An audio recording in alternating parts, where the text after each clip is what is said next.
Merhaba sevgili öğrenciler. Bugün 8. sınıf sosyal dersinde tarih bölümünde 4. ünitede Emevi Devleti'ni işleyeceğiz. Emevi Devleti 41. Hicri yılından 132. Hicri yılına kadar devam etmiştir. Emevi Devleti Kureyş kabilesindendir. Emevi ismi dedelerin isminden gelmektedir. Bu kabile genellikle zengin ve makam sahibi kişilerden oluşuyordu. Ayrıca bu kabile iki koldan oluşuyor. Birincisi Beni Ümeyye, ikincisi Ebil As. Hilafete gelen halifeler ise genellikle bu kabileden olanlardı. Emeviler İslam'ın ilk başından beri gözleri hilafette vardı. Ama Abu Bekir ve Ömer döneminde bunu başaramadılar. Daha sonra Ömer'i destekleyerek Ömer halife olduktan sonra hilafeti ele geçirmek için çalışmalara başladılar. Muaviye de onlardan biriydi. Şam halkının desteğini almaya çalıştı. Bu dönem içinde 14 halife olmuştur Emevi Devleti döneminde. Bunların en önemli olanlarını anlatacağız. Birincisi Halife Ebu Süfyan oğlu Muaviye. Muaviye de 41. Hicri yılından 60. Hicri yılına kadar hilafette kalmıştır. Muaviye kendisi Mekke'de doğmuştur. Mekke'nin fethinden sonra Müslüman olan kişilerdendir.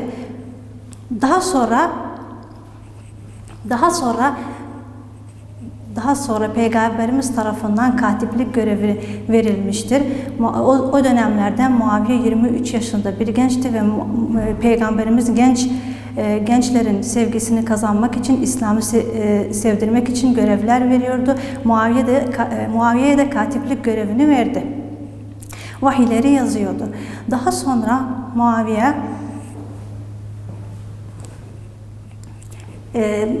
hilafete geçiyor ve Muaviye'nin yaptığı bazı işler var. Muaviye hilafette kaldığı dönemlerde birincisi kendine özel namaz yeri yapıyor.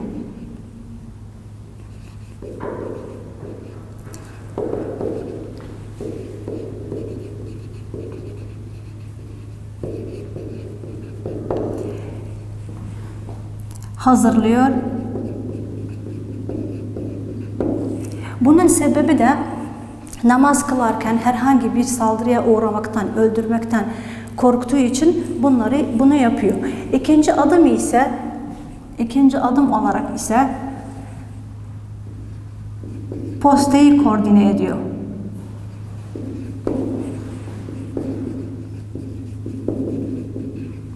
Postayı koordine ediyor. Daha üçüncü adım olarak üçüncü işi ise kendi ve halkı arasına sınır koyuyor.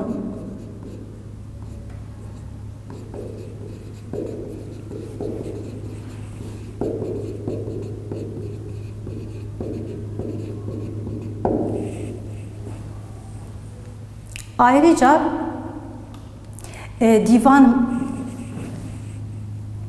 damga divanını kuruyor.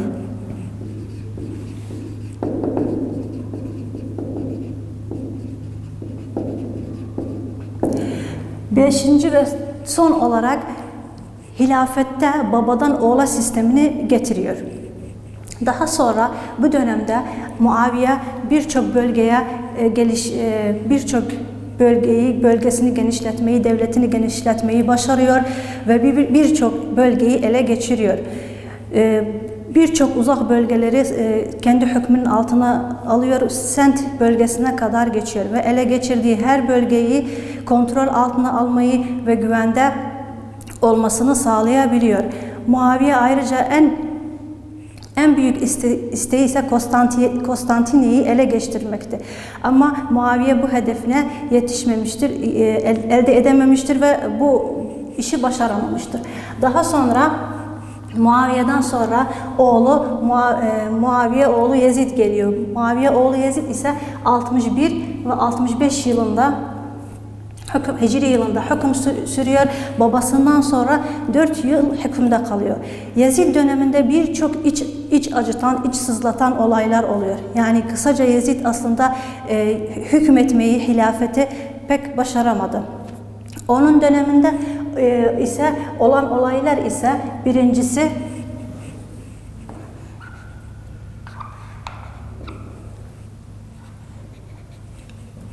61 yılında 10 Muharrem'de Hazreti Ali'nin oğlu, peygamber soyundan gelen Hazreti Hüseyin'in şehit edilmesiydi. Bu da Emevilerin tarihinde siyah bir leke olarak kalmıştır. İkinci olay ise Harra olayıdır. Emeviler Medine ve Mekke'ye saldırıyor, birçok halka eziyet ediyor ve Kabe'ye zarar veriyor. Bu da Yezid döneminde olan olaylardan biridir. Yezid'den sonra ise Abdülmelik Mervan geliyor. Abdülmelik ise Medine'de doğmuştur. Medine'de doğmuştur ve gençliğinden beri eğitime, okuma yazmaya önem vermiştir. Bilgili ve dindar biri olarak tanınıyordu. Bu dönemde ise Abdülmelik Mervan, Yezid'in döneminde birçok bozulan şeyleri, sistemi, birliği bozulan Müslümanların ve gruplara ayıran Müslümanları toparlamaya ve düzeltmeye çalıştı. Daha sonra Abdülmelik Mervan döneminde Eş'as oğlu Abdurrahman devrimi oldu. Bu devrimde ise o döneminde 80. Hicri yılında Hacaci Sakafi Irak'ta valiydi. Eş'as ise Secistan bölgesindeydi. O dönemde Hacaci Sakafi Eş'as'a orada o dönem Türklerin problem yarattığı, vergi vermediği, çıkarttığı için onlara bir saldırı düzenlemesini istedi. Eş'as da saldırıyı düzenleyip ve gerçekten de başarılı oldu. Ama sonradan ordusunun yorulduğunu fark edince geri çekilmeyi ve daha sonra yaz aylarında devam etmeyi planladı. Ama Hacaci Sakafi bunu duyunca kabul etmedi ve hemen ordunla geri dön ve savaşmaya devam etmesini istedi. Ama Eş'as bunu kabul etmedi. Kabul etmeyince anlaşmazlık çıktı ve Eş'as Arap olmayan Müslümanlardan destek almaya başladı ve başarılı oldu. Ta ki 82 yılına kadar, 82 yılında Emeviler bir saldırı düzenliyorlar ve Eş'as'ı yenmeyi başarıyorlar. Daha sonra Eş'as Türkler ülkesine sığınıyor, orada da 85. Hicri yılında öldürülüyor. Abdülmelik Marvan'ın yaptığı olaylar ise, Abdülmelik Marvan daha çok işleri ise Araplaştırmak oldu. Birincisi divanı Araplaştırmaya çalıştı. Onlardan biri de Irak. Irak'ta o zaman Farsça kullanılıyordu. Şam'da ise Rumca. Bunları Arapçaya geçirmek istedi. Sadece Mısır'da o dönem başarılı olamadı. Daha sonra devlet kurumlarında Arapça konuşmayı zorunlu hale getirdi ve buna bağlı olarak memur olan devlet kurumlarında çalışan birçok kişi Arapça öğrenmek zorunda kaldı. Devlet kurumlarında çalışmaya devam etmesi için bu şekilde de Arapça dili daha çok yayıldı bu bölgelerde. İkinci olarak ise İslami ve Arap simgesi olan paralar bastırdı ve bütün İslam devletini bunu kullanmaya zorladı. Ve her bölgeye parayı basmak için yetki verdi. Aynı para, tek bir para kullanılsın diye. Daha sonra Abdülmelik Marvan'ın aynı zamanda imar işi de oldu. Mescid-i Aksa'yı inşa etmesi, daha kubbesini yapması, daha sonra devlet işlerini koordine etti. Muaviye zamanında başlayıp bitirilmeyen işleri yaptı. Yahudi ve Hristiyanların sayımlarını yapıp onlardan vergi almayı başladı. Abdülmelik Marvan'dan sonra Abdülmelik oğlu Velid geliyor. Abdülmelik oğlu Velid de 86 ve 96. Hicri yılında hilafette kalıyor. Aslında babasından kalan düzene geldiği için kolay bir şekilde yönetiyor ve 10 yıl çok güven içinde güzel bir yaşantı sürüyor ve birçok bölgeleri ele geçiriyor. Onlardan birisi Endülüs bölgesi, Arap ülkeleri, daha sonra Bilad Mabeynen Nahreyn ülkesini ele geçirmeyi başarıyor.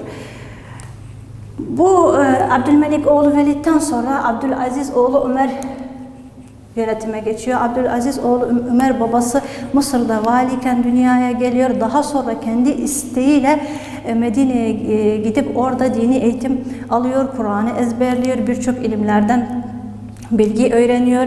Ondan sonra yönetime geçtikten sonra birçok başarılı işler yapıyor. Onlardan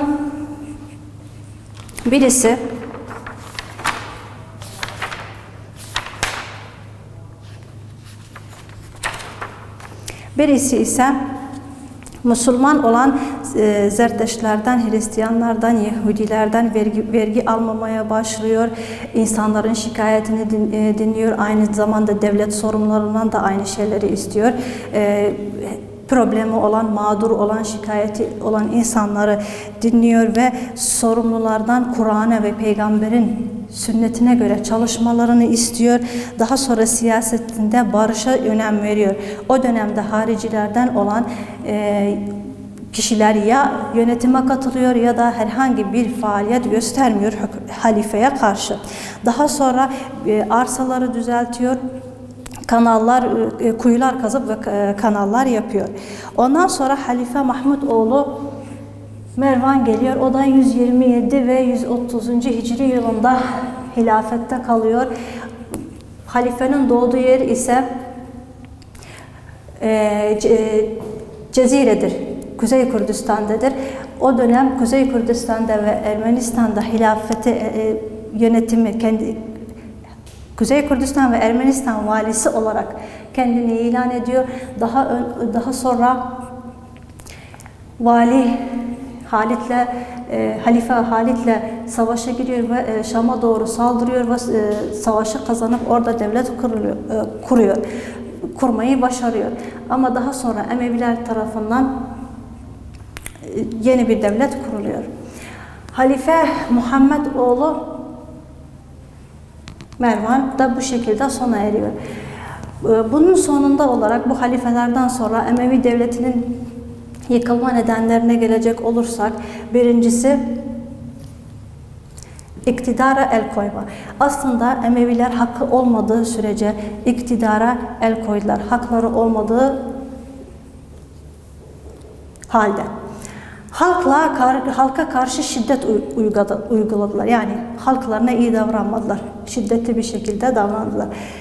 Faydasız insanlarla niteliksiz ve kötü insanları kendilerine yakın tuttular. Bu da yıkılma nedenlerinden biriydi.